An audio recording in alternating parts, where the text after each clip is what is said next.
Fala aí, pessoal. Vamos ao nosso vídeo de hoje. Vamos falar sobre o segundo reinado. Lembrando a vocês que a história política do Brasil ela é dividida, ok? Ela é organizada. A partir de 1500, nós temos o período monárquico do Brasil, que compreende aí o período colonial e o período do Império. O Império temos primeiro e segundo reinado, ok? Até o vídeo passado falamos sobre o período que está entre o primeiro reinado e o segundo reinado, que é o período regencial. E temos o período da República, mas esse daí a gente ainda vai tratar sobre ele. O que nós vamos falar hoje é sobre o segundo reinado. O segundo reinado ele iniciou com um golpe, o golpe da maioridade, e ele termina com o golpe da República. Oficialmente, ele começa aí, com o golpe da maioridade. Sendo que o segundo reinado teria que iniciar com a abdicação de Dom Pedro I, em 1831. Porém, a menoridade de Pedro de Alcântara impossibilitou que ele assumisse o trono. Então nós tivemos aí o período regencial, foi o que nós trabalhamos aí no último vídeo, na última aula.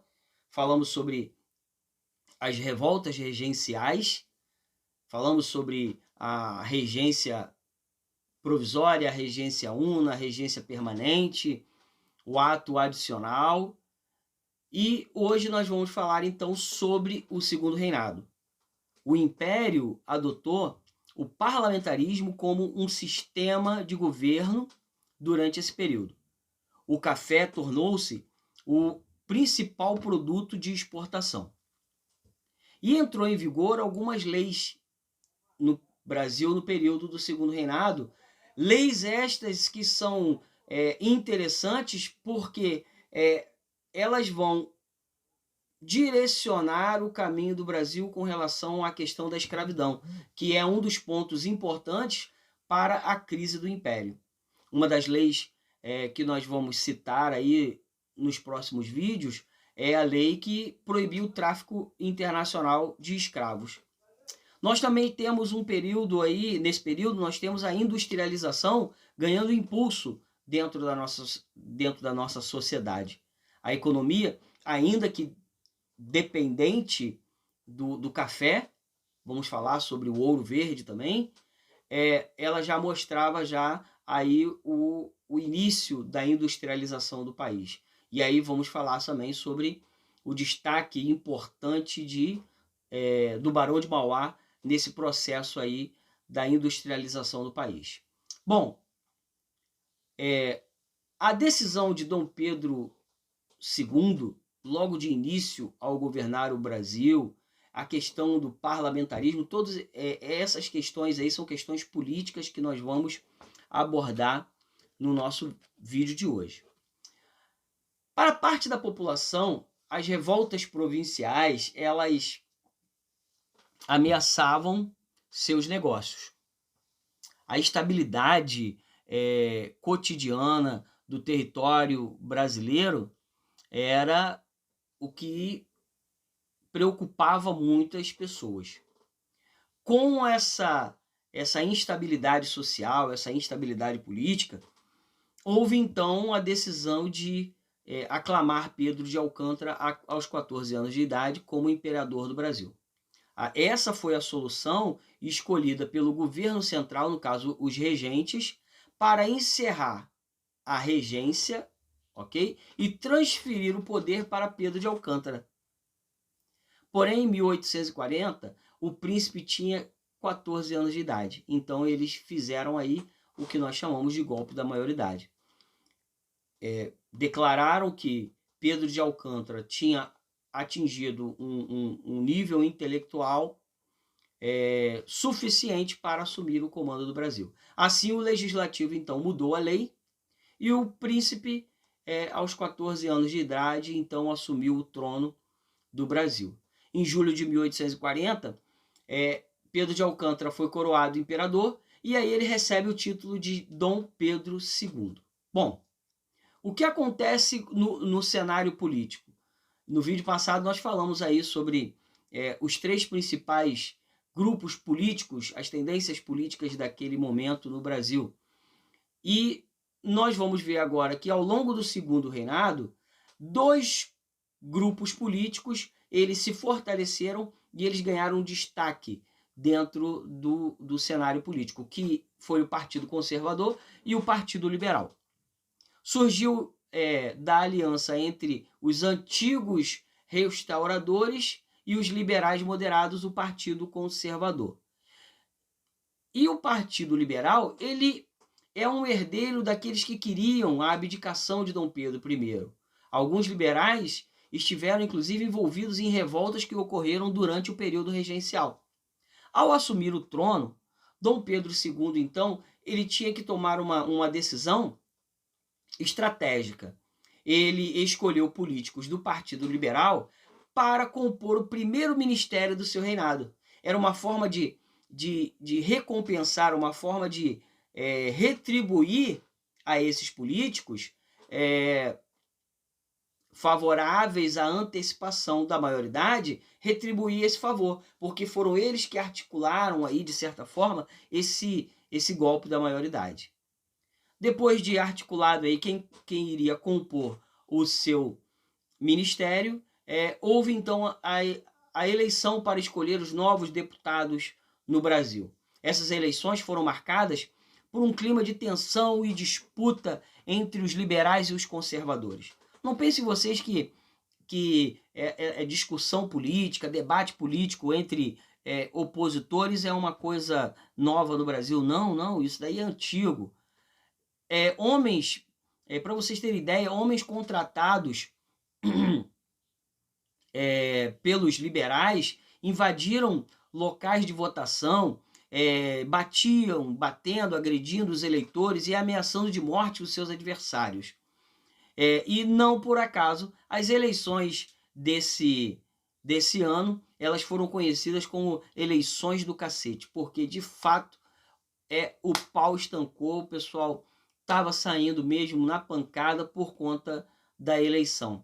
E era uma eleição importante, porque ela iria formar o Congresso brasileiro. Lembra que eu falei para vocês? No início do segundo reinado, aí, o Brasil vai adotar o sistema parlamentarista de governo. Os políticos do Partido Conservador acusaram os liberais de vencer as disputas por meio de fraude e exigiam a anulação das eleições. Já os liberais queriam manter o resultado porque o resultado da eleição era favorável a eles. Diante do conflito, o imperador, então, tomou uma decisão que alguns vão dizer que foi uma decisão arbitrária, autoritária. O imperador dissolveu a Câmara e convocou novas eleições. Bom, esse é o cenário aí do início do segundo reinado. Mas, veja bem, o segundo reinado, ele vai durar 49 anos. Dom Pedro II ele vai governar o Brasil nada mais, nada menos que 49 anos. É um momento, no início é um momento tenso, é um momento de dificuldade. Você vê que nós temos, por exemplo, a Revolução Farroupilha, que começou em 1835, ela só acaba em 1845. Tá? Então, Dom Pedro II, já no início do seu mandato, ele tinha situações importantes e delicadas para serem tratadas, serem resolvidas. Uma delas era quem iria compor o seu ministério, como ele ia conseguir articular com esses dois grupos políticos aí que se destacavam, os conservadores e os liberais. Ele tinha que articular muito bem isso, porque rumores e boatos sobre um golpe favorável à República, republicanos já se articulavam aí no Brasil.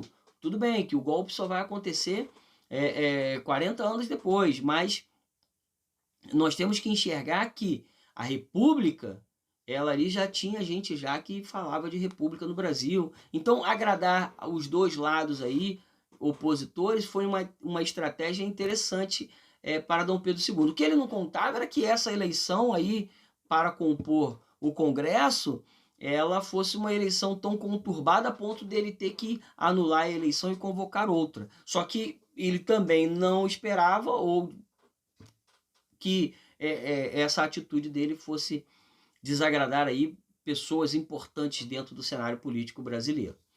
E então nós temos assim um início conturbado, mas nós vamos enxergar que ao longo do processo aí dos mais de 40 anos aí do segundo reinado, nós vamos ver momentos de crescimento econômico, momento de estabilidade no país, mas infelizmente a questão social mais polêmica, né, mais delicada a ser tratada, que era a questão da escravidão, ela vai só se resolver nos 45 do segundo tempo aí do período do Império no Brasil. Também temos outras questões delicadas com relação à população pobre, né, que menos assistida aí pelo governo, mas a questão da escravidão, sim, esse era um ponto que precisava ser tratado, ser resolvido, porque a pressão externa sobre o governo brasileiro para o fim da escravidão era muito grande.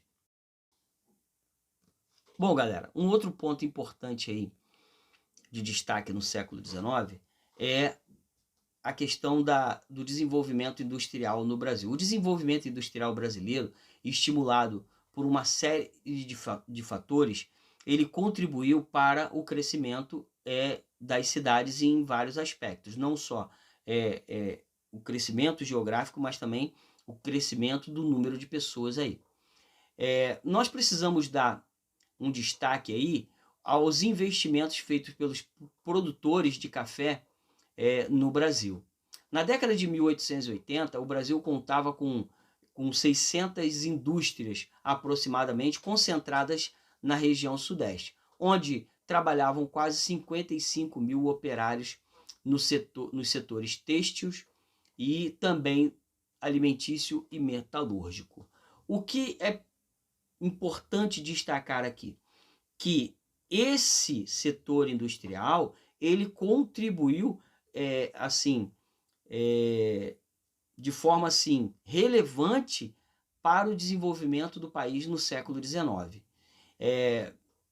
Algumas regiões, como por exemplo, a gente pode falar áreas como a Amazônia e o Nordeste, em províncias como Mato Grosso e Goiás, a agricultura e o extrativismo vegetal e a criação de gado eram as principais atividades econômicas. Mas agora, essas atividades eram importantes, ok? O extrativismo, a pecuária, a agricultura, mas agora o foco está onde? Na região sudeste. Porque a região sudeste agora ela tem duas coisas importantes para a economia brasileira, para o desenvolvimento e para o brasileiro de um modo geral, que busca uma ascensão de trabalho, melhores condições de vida. Nós temos a produção de café, ok? A economia cafeeira, e nós temos a industrialização do país. Tanto a agricultura, né, a lavoura de café, quanto a industrialização, também foram locais onde muitos imigrantes que chegavam no Brasil, eles iriam trabalhar, ok? Houve a questão do fim do tráfico de escravos, né, a proibição do tráfico internacional de escravos, onde os cafeicultores, os grandes cafeicultores, passaram então a contratar a mão de obra imigrante, ok? Num sistema aí de parcerias que nós vamos ver como que funcionava esse sistema de parceria, beleza?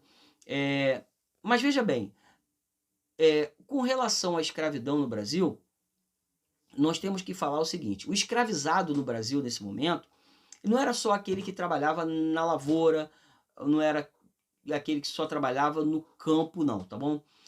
Haviam escravizados que trabalhavam nas cidades, ok?